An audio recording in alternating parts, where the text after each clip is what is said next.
চিন্ময়া। আচ্ছা, চিন্ময় কেমন? সবকিছু জুড়ে এক, সর্বব্যাপী চৈতন্য। ব্যাপী দু রকমের হয়। একটা হচ্ছে এই হল আছে, এখানে ধূপ জ্বেলে দিলাম, সর্বত্র গন্ধময় হয়ে গেল। আলো জ্বেলে দিলাম, আলোময় হয়ে গেল। ওইভাবে কি যে একটা জগৎ আছে, সেটাকে ব্যপ্ত করে ছড়িয়ে আছে তার মধ্যে চৈতন্য, ওই রকম। That's one case. Or second case, এই যে table, there is a podium, আর কাঠ। এখন যদি বলি কাঠময় টেবিল, এটা এমন নয় যে একটা টেবিল আছে আর কাঠটা তাকে ব্যপ্ত করে আছে, না, কাঠটাই আছে। কাঠ আর টেবিল একই জিনিস। এই কাঠেরই একটা নাম রূপ ব্যবহার হচ্ছে table, name, form and transaction, এই হচ্ছে টেবিল। বাট এটা আসলে কাঠ। আমরা যখন ছুঁই আমরা বলি না টাচ উড, হ্যাঁ, টাচ টেবিল বলি না, আমরা টাচ উড বলি। সো এই যেমন কাঠটাই টেবিল, চিন্ময় মানে চিন্মাত্র, চৈতন্যই জগৎ। চিন্ময় মানে চিন্মাত্র, consciousness alone is this universe. 7টা স্টেপ অতিক্রম করে এসেছি আমরা। কি হলো ভুলে গেলাম, 7টা বলে দিচ্ছি। আমরা আরম্ভ করলাম এই জগৎকে নিয়ে, এটা ফিলোসফিক্যাল জার্নি। আমরা আরম্ভ করলাম এই জগৎকে নিয়ে।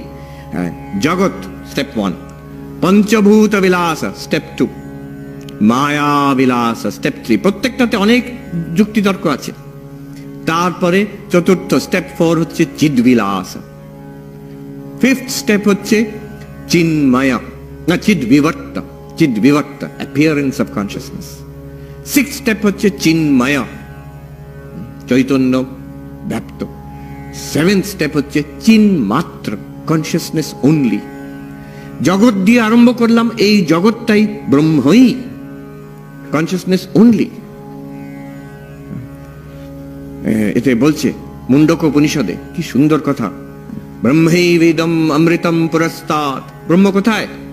হ্যাঁ, আমি শরীর নই, মন নই, চৈতন্য দ্রষ্টা। আমরা দৃশ্য বিবেক করে, পঞ্চকোষ বিবেক করে, অবস্থাত্রয় বিবেক করে আমি চৈতন্য, সবকিছু দ্রষ্টা। একটা সূক্ষ্ম অ্যাবস্ট্রাক্ট মনে হয়। বলছে উপনিষদ বলছে না না না, ব্রহ্মৈবেদম অমৃতম পুরস্তাৎ। এই ব্রহ্ম কোথায়? এই সামনে এই ব্রহ্ম। ব্রহ্ম পশ্চাৎ, পেছনে তোমার পেছনে ব্রহ্ম, মহারাজ আছেন পেছনে, উনি ব্রহ্ম। ব্রহ্ম পশ্চাৎ, ব্রহ্ম দক্ষিণতশ্চ উত্তরেণ, দক্ষিণ দিকে উত্তর দিকে ব্রহ্ম। অধশ্চ ঊর্ধ্বম প্রসৃতম ব্রহ্মৈবেদম ইদম বিশ্বম বরিষ্ঠম। বলছেন ওপরে ব্রহ্ম, নিচে ব্রহ্ম, এখানে ব্রহ্ম, ওখানে ব্রহ্ম, পেছনে ব্রহ্ম, সামনে ব্রহ্ম। এই বিশ্ব, ইদম বিশ্বম ব্রহ্ম অমৃতম বরিষ্ঠম। মরণ নয়, মৃত্যুর পারে সেই ব্রহ্ম, সেই বরিষ্ঠম, transcendental, beyond time, space and causation. সেটা এইটাই, which is called time, space and causation. এই জগৎ এইখানে। স্বামী বিবেকানন্দ বলছেন, we Hindus worship a transcendent, immanent God. যে দেশকাল নিমিত্তর পারে এক সচ্চিদানন্দ ব্রহ্ম আছে, আর এই পরিদৃশ্যমান জগৎ সেই সচ্চিদানন্দ ব্রহ্মই। সিনেমার পারে এক পরিষ্কার নির্মল পর্দা আছে, আর সিনেমার যত রকম যুদ্ধ, দুঃখ, কষ্ট, বিলাস যা হচ্ছে সিনেমাতে, সেই screen. What is that screen? It is you. তুমি সেই তত্ত্বমসি। ব্রহ্ম সামনে, ব্রহ্ম পেছনে, ব্রহ্ম ওপরে, ব্রহ্ম ডান দিকে, বাঁদিকে। অধশ্চ ঊর্ধ্বম প্রসৃতম, ছড়িয়ে আছে আকাশে, ওপরে নিচে। সেই উপমাটা দিয়েই দিই, সময় আছে একটু হাতে, যেটা আমি আগেও বলেছি। এটা বোঝার জন্য সমুদ্রের ঢেউর যে উপমাটা, খুব সুন্দর উপমা। সমুদ্রে একটা ঢেউ খেললো এই বে অফ বেঙ্গলে। ওখানে হলে প্যাসিফিক বলতাম কি Atlantic, depending on which coast I am in. কিন্তু এখানে বে অফ বেঙ্গলে একটা ঢেউ উঠলো। ঢেউটা শিশু ঢেউ, ছোট ঢেউ। তো সে এখন বড় হচ্ছে, অন্য ঢেউর সঙ্গে বন্ধুত্ব হলো, ঢেউর স্কুলে গেল। তারপরে সেখানে তার কিছু বন্ধু ঢেউ আছে, কিছু অন্য ঢেউগুলো তার হয়তো তার সঙ্গে ঝগড়া আছে। আবার কিছু কিছু বিরাট ঢেউ দেখছে, ভাবছে বাবা কত বড়, আমি কি কোনোদিন এরকম হতে পারবো। আবার কোনো একটা জলের বুদবুদকে দেখছে, দূর একদম অপদার্থ, একটা কিছুই নয়, আমি তো ওর থেকে কত বড়। এইসব ভাবে তার ঢেউর সংসার চলছে। চলতে চলতে এই আসছে, তো ওটা কি সামনে? ও তো সাগরদ্বীপ। সাগরদ্বীপ মানে ওটা কি হয়? ওখানে সব ঢেউগুলো গিয়ে মরে যায়, ঢেউগুলো গিয়ে ওখানে ধাক্কা খায়, ধাক্কা খেয়ে সব ঢেউ মরে যায়। হ্যাঁ, তাহলে আমি মরে যাবো? হ্যাঁ, আমরা সবাই যাচ্ছি ওই সাগরদ্বীপে গিয়ে ধাক্কা খাবো আমরা।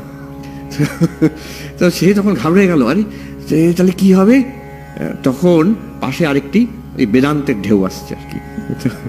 সে বেদান্তের ঢেউ তাকে বলল যে দেখো, এখানে কিন্তু একটি ব্যাপার আছে, আমরা ঢেউ মরে যাব ঠিকই, কিন্তু আমাদের মধ্যে একটি সত্য আছে যেটা মরবে না, তার নাম হচ্ছে জল।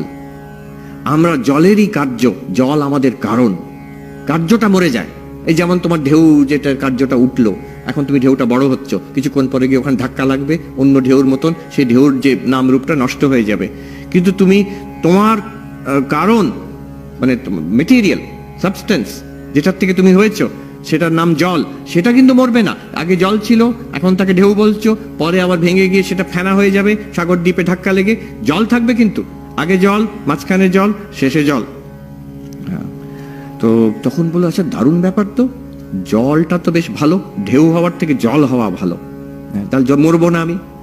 শুধু তাই নয়, জল সর্বত্র আছে, বড় ঢেউতেও জল, ছোট ঢেউতেও জল, আর সে একই জল। তো এখানে কোনো ঈর্ষার ব্যাপার নেই, কারোরকে ঘৃণা করার ব্যাপার নেই, কারোর সঙ্গে ঝগড়া নেই। আচ্ছা তাই নাকি? তাহলে জলটা কোথায় পাবো আমি? ঢেউটাকে বলছে, দেখো তোমার মধ্যে গভীরে তুমি ধ্যান করে দেখো, তোমার একদম অন্তরে জল আছে। তো সে খুঁজে পারলো, দেখলো যে হ্যাঁ তাই তো আছে। শুধু অন্তরে নয়, ওপরে দেখো, তুমি তোমার ওপরটা জল, তোমার ডান দিকে জল, তোমার বাঁ দিকে জল, তোমার পেছনে জল, তোমার সামনে জল, তোমার তলায় জল। হ্যাঁ তা তো বটে।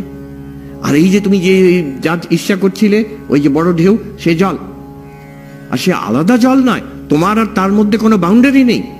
আমরা একটা ঢেউ এখানে উঠছে, আরেকটা ঢেউ উঠছে, আমার মনে হচ্ছে একটা বাউন্ডারি, কিন্তু যদি জল দেখি, বাউন্ডারি কোথায়? কোথায় জল শেষ হচ্ছে আর অন্যটা আরম্ভ হচ্ছে? স্বামী ব্রহ্মানন্দ বলছেন, can you show me the dividing line between Brahman and the world?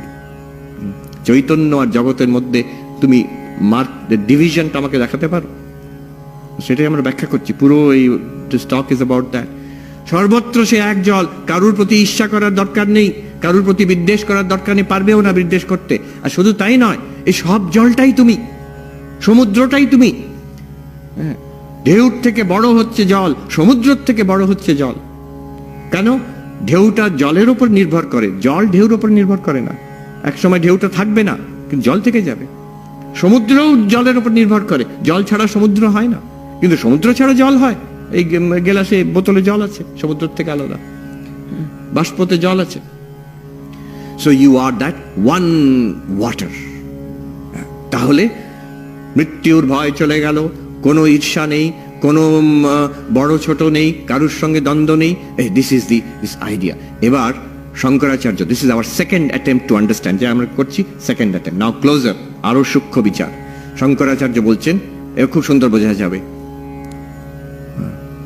কার্যে হি কারণম পশ্যেত ততো কার্যম বিসর্জয়েত কারণত্বম ততো গচ্ছেত অবশিষ্টম ভবেদ মুনিঃ।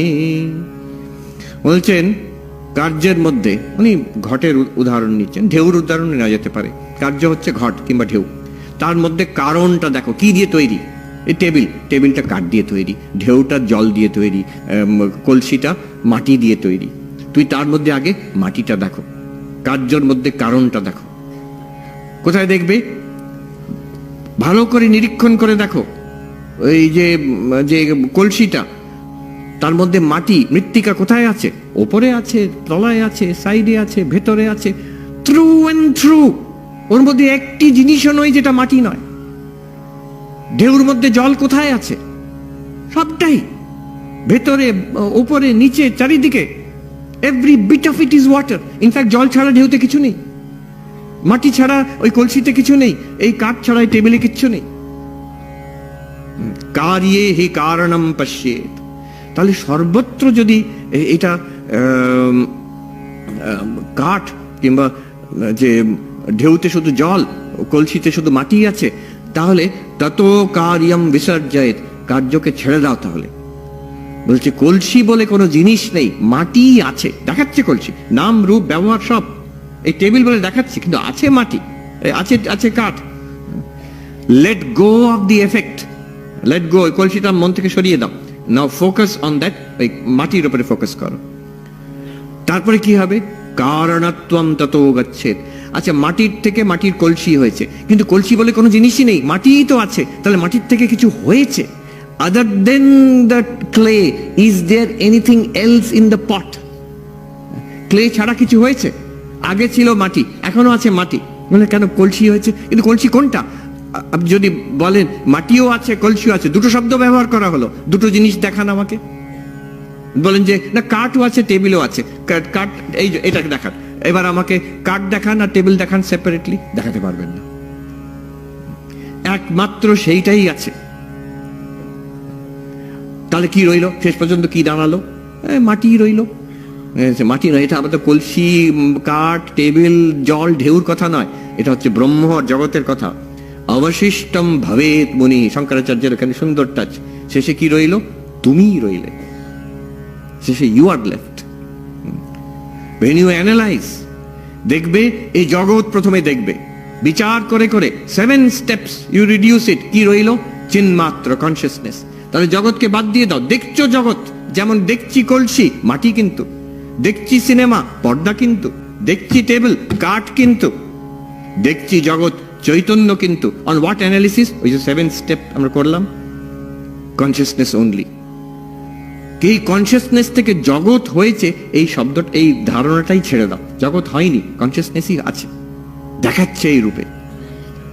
শেষে কি হলো? অবশিষ্টম ভবেত মুনি, আর সেই কনসিয়াসনেস তুমি। এটা এটা মেনে নিতে হবে না, it's a fact, you are conscious right now.